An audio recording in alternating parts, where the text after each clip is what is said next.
నమస్కారం. ఈరోజు మనం ద్వితీయోపదేశకాండము ఆ 10వ అధ్యాయం గురించి మాట్లాడుకుందాం. ఇది చాలా కీలకమైన సమయం కదా.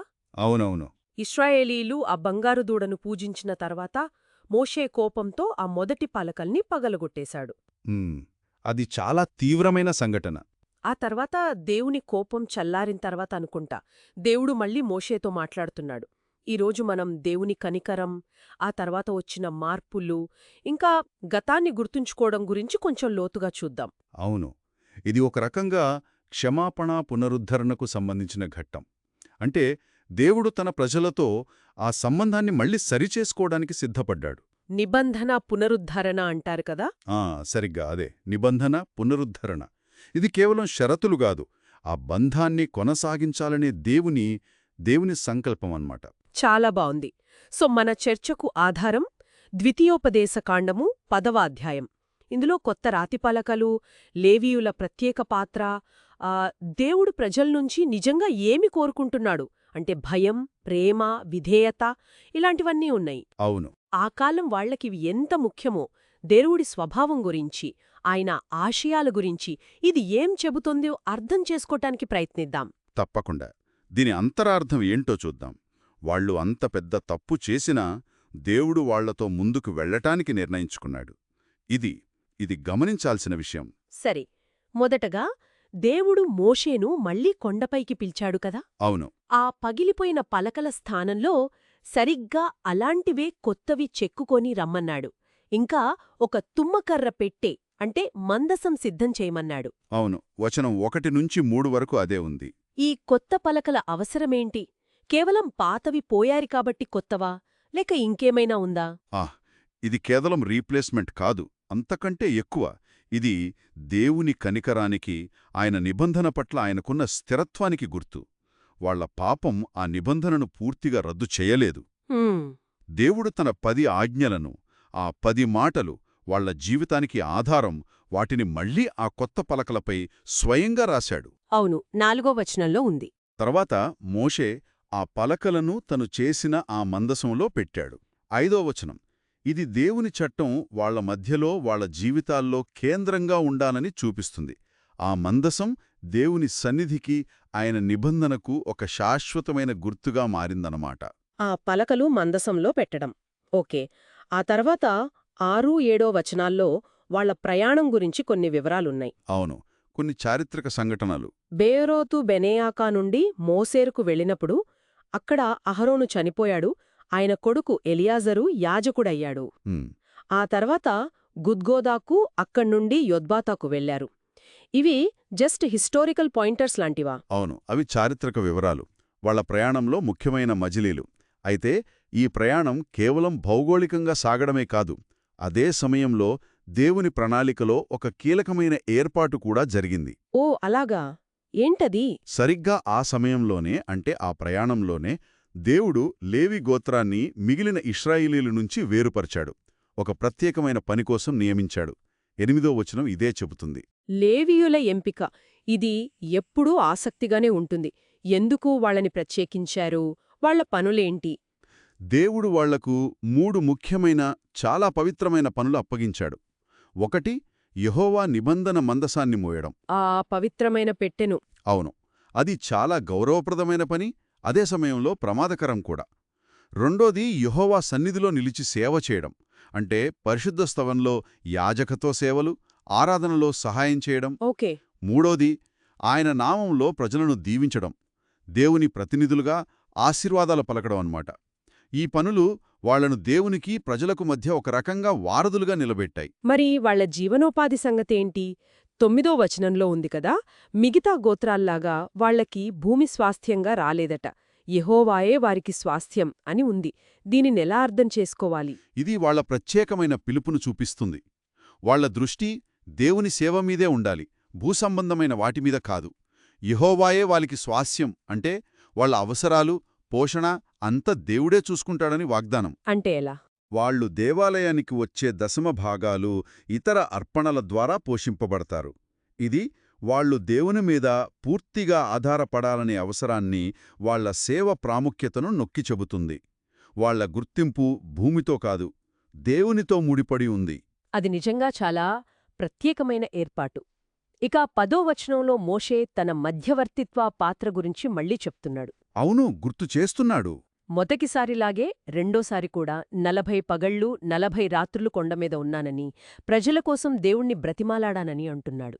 మళ్లీ దేవుడు ఆయన ప్రార్థన విన్నాడు. ప్రజలను నాశనం చేయకుండా ఒప్పుకున్నాడు. ఇది దేవుని కనికరానికి, మోషే యొక్క నిస్వార్థ నాయకత్వానికి గొప్ప నిదర్శనం. ప్రజలు పదే పదే తప్పు చేసినా దేవుడు క్షమించడానికి సిద్ధంగా ఉన్నాడు. మోషే ప్రార్థన విన్నాడు. ఆ క్షమాపణ తరువాతే ముందుకు వెళ్లమని ఆజ్ఞ ఇచ్చాడా? అవును, 11వ వచనంలో అదే ఉంది. లేచి ప్రజలకు ముందుగా సాగిపొమ్ము, నేను వాళ్ల పితరులకు ప్రమాణం చేసిన దేశాన్ని వాళ్లు స్వాధీనం చేసుకునేలా నడిపించు అని దేవుడు చెప్పాడు. అంటే దేవుడు తన ప్రణాళికను ఆపలేదు. ఇక్కడ నుండి విషయం చాలా ఆసక్తికరంగా మారుతుంది. 12, 13 వచనాల్లో మోషే సూటిగా అడుగుతున్నాడు, ఇజ్రాయేలు, నీ దేవుడైన యెహోవా నీ దగ్గరనుంచి ఏమి కోరుకుంటున్నాడో అని. ఇది చాలా డైరెక్ట్ క్వశ్చన్ కదా? అవును, చాలా సూటి ప్రశ్న. ఇన్ని జరిగాక దేవుడు వాళ్లనుంచి నిజంగా ఆశించేదేంటి? అదే. ఈ 2 వచనాల్లోనే దేవుని ఆశయాల సారాంశముంది. ఇది బయటి కర్మకాండల గురించి కాదు, హృదయ వైఖరి గురించి. ఒక 5 ముఖ్యమైన విషయాలున్నాయి. చెప్పండి. 1, యెహోవాకు భయపడటం. ఇది శిక్షకు భయపడటం కాదు, ఆయన పట్ల లోతైన గౌరవం, వినయం. 2, ఆయన మార్గాలన్నిట్లో నడవటం, అంటే ఆయన చెప్పినట్టు జీవించడం. 3, ఆయనను ప్రేమించడం. ఇది కేవలం ఫీలింగ్ కాదు, చేతల్లో చూపించే నిబద్ధత. 4, పూర్ణ హృదయంతో, పూర్ణాత్మతో ఆయనను సేవించడం, అంటే పూర్తి అంకితభావంతో ఉండటం. ఓకే, పాటించడం ముఖ్యం, కాని అది దేవుని పట్ల సరైన హృదయం నుంచి రావాలి. గౌరవం, ప్రేమ, పూర్తి అంకితభావం. వారి మేలు కొరకే అన్న మాట చాలా ముఖ్యమనిపిస్తుంది. కరెక్ట్. ఇది నియంతృత్వం కాదు, ప్రేమతో ఇచ్చే గైడెన్స్ లాంటిది. ఇదే దేవుడు తన ప్రజలతో కోరుకునే ఆ నిబంధన సంబంధానికి గుండెకాయలాంటిది. కేవలం ఆచారాలు కాదు, హృదయపూర్వకమైన బంధం. ఆ తర్వాత 14, 15 వచనాలు దేవుని గొప్పతనాన్ని, ఆయన ప్రేమను చూపిస్తాయి. ఆకాశాలు, మహాకాశాలు, భూమి అన్నీ ఆయనవే. అవును, వచనం 14. ఆయన ఇశ్రాయేలీల పితరులను ప్రేమించి వాళ్ల సంతానాన్ని ఎన్నుకున్నాడు. ఇది ఎలా సాధ్యం? అన్నిటికీ అధిపతి అయ్యుండి వీరినెందుకు? ఇదే దేవుని కృపలోని ఒక అద్భుతం. ఆయన సర్వాధికారి, ఆయనకు ఏ లోటూ లేదు. అయినా తన ప్రేమను బట్టి అబ్రహాము, ఇస్సాకు, యాకోబుల పట్ల తనకున్న ఇష్టాన్ని బట్టి వాళ్ల పిల్లలతో ఒక ప్రత్యేక సంబంధం పెట్టుకోవాలని నిర్ణయించుకున్నాడు. ఇది వాళ్ల గొప్పతనం వల్ల కాదు, కేవలం ఆయన ఉచితమైన ప్రేమ, ఆయన ఎంపిక. నేటివల్ల మిమ్మును ఏర్పరచుకొనును అన్న మాట ఆ రోజు వాళ్లకి వాళ్ల ప్రత్యేక స్థానాన్ని గుర్తుచేస్తుంది. ఇంత ప్రత్యేకంగా ఎన్నుకున్న తర్వాత 16వ వచనంలో ఒక ఛాలెంజ్ లాంటి పిలుపుంది. మీ హృదయాలకు సున్నతి చేసుకోండి, ఇక మీదట ముష్కర్లు కాకండి అని. హృదయ సున్నతి అంటే ఏంటి? ఇది మామూలు సున్నతి లాంటిదా? ఇది చాలా చాలా పవర్ఫుల్ మాట. భౌతిక సున్నతి వాళ్లకి అబ్రహాంతో చేసిన నిబంధనకు ఒక గుర్తు. కాని ఇక్కడ మోషే ఇన్నర్ చేంజ్ గురించి మాట్లాడుతున్నాడు. హృదయ సున్నతి అంటే గర్వాన్ని, మొండితనాన్ని, దేవునికి వ్యతిరేకంగా తిరిగే స్వభావాన్ని తీసేసుకోవడం. ఇది గుండె లోపల జరగాల్సిన మార్పు. ఆ రాయిలాంటి హృదయాన్ని తీసేసి దేవుని మాటకు స్పందించే, లోబడే మెత్తటి హృదయాన్ని పెట్టుకోవడం. ముష్కరులు కాకండి అంటే మొండిగా దేవుని మాట వినకుండా ఉండొద్దనర్థం. ఈ అంతర్గత మార్పుకు దేవుని స్వభావానికి ఏమైనా సంబంధముందా? ఎందుకు మారాలి అని అడుగుతున్నారు. 17వ వచనం దేవుణ్ణి ఎలా వర్ణిస్తోందో చూస్తే తెలుస్తుందేమో. ఖచ్చితంగా.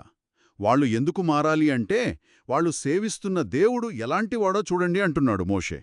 ఆయన మామూలు దేవుడు కాదు, ఆయనే దేవాది దేవుడు, ప్రభువుల ప్రభువు, మహాదేవుడు, పరాక్రమవంతుడు, భయంకరుడు.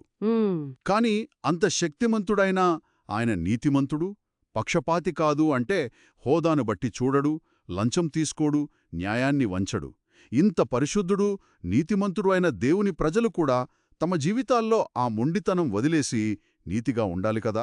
దేవుని నీతి, శక్తి గురించి చెబుతూనే వెంటనే 18వ వచనంలో ఆయన కరుణ గురించి కూడా మాట్లాడుతున్నారు. ఆయన తండ్రి లేని వారికి, విధవరాండ్రకు న్యాయం చేస్తాడు. పరదేశుల మీద ప్రేమ చూపి అన్నవస్త్రాలు ఇస్తాడు. అవును, ఇది దేవుని పూర్తి స్వభావాన్ని చూపిస్తోంది. ఆయన కేవలం శక్తి, న్యాయం మాత్రమే కాదు, ఆయనలో కరుణ కూడా ఉంది. సమాజంలో బలహీనుల పట్ల, అనాథల పట్ల, అణగారిన వారి పట్ల ఆయనకు ప్రత్యేక శ్రద్ధ, కనికరమున్నాయి. ఇది కేవలం ఫీలింగ్ కాదు, ఆయన చేతల్లో కనిపిస్తుంది. వారికి న్యాయం చేయడం, వాళ్ళ కనీస అవసరాలు తీర్చడం ద్వారా. దేవునిలో ఉన్న ఈ కరుణ ఇశ్రాయేలీలు కూడా చూపించాలని 19వ వచనంలో స్పష్టంగా చెప్పారు. మీరు ఐగుప్తు దేశంలో పరదేశులుగా ఉన్నారు కాబట్టి పరదేశిని ప్రేమించండి అని. వాళ్ల గతాన్ని గుర్తుపెట్టుకుని ఇతరుల పట్ల ప్రేమ చూపించమనడం. ఇది చాలా బలమైన పిలుపు కదా? అవును, చాలా బలమైనది. దేవుడు వాళ్ల సొంత బాధాకరమైన అనుభవాన్ని గుర్తుచేస్తున్నాడు. వాళ్లు కూడా ఒకప్పుడు ఐగుప్తులో పరాయి దేశంలో అధికారం లేకుండా పరదేశులుగా, బానిసలుగా ఉన్నారు. ఆ నిస్సహాయత, ఆ కష్టాలు వాళ్లకు తెలుసు. నిజమే. కాబట్టి ఇప్పుడు వాళ్ల దేశంలో ఉండే పరదేశుల పట్ల వాళ్లు కేవలం ఓర్చుకోవడం కాదు, ప్రేమ, కరుణ చూపించాలి. ఇది వాళ్లు దేవునుంచి పొందిన కనికరాన్ని ఇతరులకు చూపించడం. వాళ్ల గతం, వాళ్ల భవిష్యత్ ప్రవర్తనను నడిపించాలి. ఇది దేవుని స్వభావాన్ని ప్రతిబింబించడం అన్నమాట. అది చాలా లోతైన పాఠం. ఇక చివరిగా 20-21 వచనాల్లో మళ్లీ పూర్తి విధేయతకు, దేవుని పట్ల అంకిత భావానికి పిలుపునిస్తున్నారు. మళ్లీ అవే బేసిక్స్. నీ దేవుడైన యెహోవాకు భయపడాలి, ఆయననే సేవించాలి, ఆయనను హత్తుకొని ఉండాలి, ఆయన పేరు మీదే ప్రమాణం చెయ్యాలి. అవును, ఇది అన్నిటినీ కలిపి ఒక ముగింపు పిలుపులాంటిది. వాళ్ల జీవితానికి దేవుడే కేంద్రంగా ఉండాలి. ఆయనే వాళ్ల దేవుడు, మార్గదర్శకుడు. వేరే దేవుళ్ల వైపు, వేరే మార్గాల వైపు చూడకూడదు. ఎందుకంటే 21వ వచనం చెప్పినట్లు ఆయనే నీకు కీర్తనీయుడు, అంటే స్తుతికి అర్హుడు. సరిగ్గా వాళ్ల స్తుతికి, ఆరాధనకు అర్హుడు ఆయనే. కారణమేంటి? వాళ్లు కళ్ళారా చూసిన గొప్ప, భయం పుట్టించే పనులు, ఐగుప్తు నుంచి విడుదల, ఎర్రసముద్రం చీల్చడం, అరణ్యంలో పోషించడం లాంటి అద్భుతాలు వాళ్లకోసం చేసింది ఆయనే. ఇక ఆఖరి వచనం 22వది ఒక అద్భుతమైన చిత్రంతో ముగుస్తుంది. వాళ్ల పూర్వీకులు యాకోబు కుటుంబం కేవలం 70 మందితో ఐగుప్తుకు వెళ్లారట. కాని ఇప్పుడు దేవుడు వాళ్లని ఆకాశ నక్షత్రాల వలె లెక్కలేనంతగా చేశాడని గుర్తుచేస్తున్నారు. ఇది దేవుని వాగ్దాన నెరవేర్పుకు, ఆయన విశ్వాస్యతకు తిరుగులేని సాక్ష్యం. అబ్రహాంకిచ్చిన మాట, నీ సంతానాన్ని ఆకాశ నక్షత్రాల్లా చేస్తానని, అది వాళ్ల కళ్ల ముందే నెరవేరింది. అవును. చిన్న సంఖ్యతో మొదలైన ఒక కుటుంబాన్ని దేవుడు తన శక్తితో, తన నమ్మకత్వంతో ఒక గొప్ప జాతిగా మార్చాడు. ఇది వాళ్లకి గతాన్ని గుర్తుచేయడమే కాదు, భవిష్యత్తుపై కూడా గొప్ప నిరీక్షణను, ప్రోత్సాహాన్ని ఇచ్చుంటుంది. దేవుడు తన మాట నిలబెట్టుకుంటాడు అనడానికి ఇది సజీవ సాక్ష్యం అన్నమాట. అద్భుతంగా చెప్పారు. సో ఈ అధ్యాయం నుంచి మనం కొన్ని ముఖ్యమైన విషయాలు నేర్చుకున్నాం. దేవుని కనికరం ద్వారా నిబంధన మళ్లీ స్థిరపడింది. లేవీయులకు దేవుని సేవలో ఒక ప్రత్యేక స్థానం వచ్చింది. దేవుని పట్ల భక్తి అంటే బయటి ఆచారాలు కాదు, అది హృదయ వైఖరికి సంబంధించింది. భయం, ప్రేమ, విధేయత. అవును. అలాగే దేవుని స్వభావంలోని ముఖ్యమైన అంశాలు ఆయన పరిపూర్ణమైన న్యాయం, అదే సమయంలో బలహీనుల పట్ల, పరదేశుల పట్ల ఆయనకున్న లోతైన కరుణ, ఇంకా తన వాగ్దానాలను నెరవేర్చడంలో ఆయనకున్న విశ్వాస్యత, ఇవన్నీ ఇందులో కనిపిస్తున్నాయి. అంతిమంగా దీని సారాంశమేంటంటే, ఆ రాతి పలకల మీద రాసిన ఆజ్ఞలు పాటించడం ఎంత ముఖ్యమో, అంతకంటే దేవునితో ఒక సరైన, సజీవమైన సంబంధం కలిగి ఉండటం ముఖ్యం. ఈ సంబంధం హృదయసున్నతి ద్వారా వస్తుంది. అంటే ఆ గర్వం, మొండితనం వదిలేసి దేవునికి లోబడటం. సరిగ్గా చెప్పారు. దేవుని గుణాలైన న్యాయం, ప్రేమ, కరుణ, విశ్వాస్యతలను ప్రజలు తమ జీవితాల్లో, ముఖ్యంగా బలహీనులతో, పరదేశులతో వ్యవహరించే తీరులో చూపించాలని ఈ అధ్యాయం బలంగా చెబుతోంది. ఇది కేవలం నమ్మడమే కాదు, ఆచరణలో పెట్టాల్సిన విషయం. ఈ విశ్లేషణ ముగిస్తూ ఒక ప్రశ్న మిగిలి ఉంది. ఇశ్రాయేలీలు ఐగుప్తులో పరదేశులుగా పడ్డ కష్టాలను గుర్తుపెట్టుకుని తమ మధ్య ఉండే పరదేశులను ప్రేమించాలని దేవుడు చెప్పాడు కదా? అవును. ఈ సూత్రమంటే మన గత అనుభవాలు, కష్టాలు, అవి ఇప్పుడు మన చుట్టూ ఉన్న వాళ్ల పట్ల, ముఖ్యంగా కొత్తగా వచ్చిన వాళ్ల పట్ల, లేదా వేరే వాళ్ళు అని మనం అనుకునే వాళ్ల పట్ల మన ప్రవర్తనను, మన కరుణను ఎలా ప్రభావితం చెయ్యాలి? ఈ ఆలోచన నేటి సమాజాలకు ఎలాంటి సవాలు విసురుతుంది అంటావు? ఇది నిజంగా ఆలోచించాల్సిన విషయం. మన సొంత చరిత్ర, మన అనుభవాలు, అవి ఇతరులతో మన సంబంధాలను ఎలా మార్చాలి అనేదానికి ఇది బలమైన నైతిక పునాది. గతాన్ని గుర్తుంచుకోవడం కేవలం జ్ఞాపకం చేసుకోవడమే కాదు, అది మనల్ని మరింత కరుణగలవాళ్లుగా మార్చడానికి ఒక సాధనం కావచ్చు.